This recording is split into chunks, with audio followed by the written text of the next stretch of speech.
Hi, this is Andy Steiger. I'm joined here with Steve Kim from Apologetics Canada.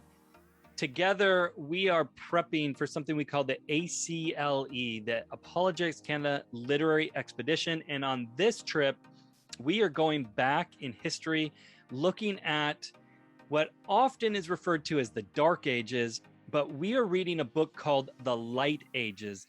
And one of the things that this book talks about is how we often look at the past isn't quite accurate. I certainly grew up with this misconceived notion of, the Dark Ages, it's this period of stagnation for scientific progress, and the culprit was always the church and Christianity in general, just suppressing scientific knowledge. And this book shows very clearly that is just not the case.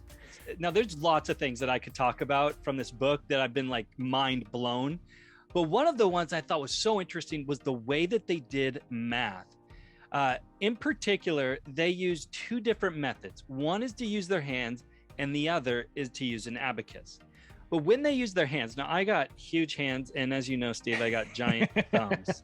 Okay, so don't be distracted or afraid of these thumbs. But this is how they did it. They started on the left, or my left, and they would do it so that as you're looking, you could follow their math with them. But they could count with their hands all the way up to 9,999. And the way that they did that is they started over here with these first three fingers, and straight up, you would have 1, 2, 3. You bend them halfway down, 4, 5, 6, all the way down, 7, 8, 9. So that's the 1 to 9s. Now you have over here, you've got the tens column. And by pulling these fingers together and moving them in different ways would be the 1, 2, 3, 4, 5, 6, 7, 8, 9, 10. And then you go over here into the hundreds column, and you can continue doing that with these fingers. And then these last three fingers take you all the way into the thousands, where you again go 1,000, 2,000, 3,000, 4,000, and all the way back up once again till you get to 9,999. And they could do arithmetic using their fingers very quickly. But Steve, we wanted to show them 3.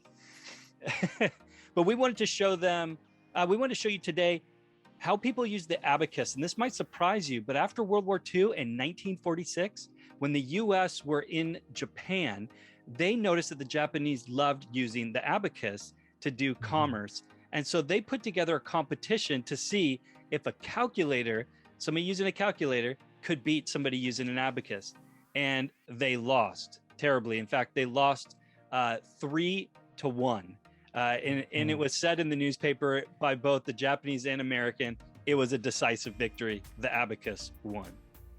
Yeah, and I actually grew up watching my grandparents use the abacus because they were in the textile business. And so I actually brought this little abacus here. This one comes with a little reset button here. So it's supposed to look like this. Obviously, what the medievals used didn't look quite like this. This is more of a modern version, a Japanese version of it, but the principles are the same. And you will see that it kind of connects with the way they use their fingers to count. So what you have is these are the ones, tens, hundreds, thousands, and all the way on. So you can see that you could deal with big numbers.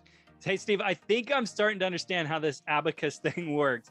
But why don't you just break it down for me even more, and then show me how do you actually add with it? That's one of the other things I'm not quite sure about yet. Yeah. So let's again, quick review. These are 5s, and these are 1s. So it goes like this: 1, 2, 3, 4, and then 5. You push everything down. 6, 7, 8, 9, and then 10, and you clear this. Okay, so if you have something like this, you would read it as 2,600, because this is 5, this is 1, 32. So you have 2,632. And if you want to add, say, let's try adding, 1,200, then you go 1,200. Now you've got 3,832. Right? And then you can do subtractions, people do multiplications and divisions. So we're really excited about this ACLE coming up. I think this is an area where we really need some correction in our historical understanding of the relationship between Christianity and science. And that's coming up this Sunday, November 7th, 4 p.m. Pacific time and 7 p.m. Eastern time. So you can go to apologeticscanada.com/ACLE. Again, it's apologeticscanada.com/ACLE, and you can sign up right there. Look forward to having you join us for this edition of the ACLE.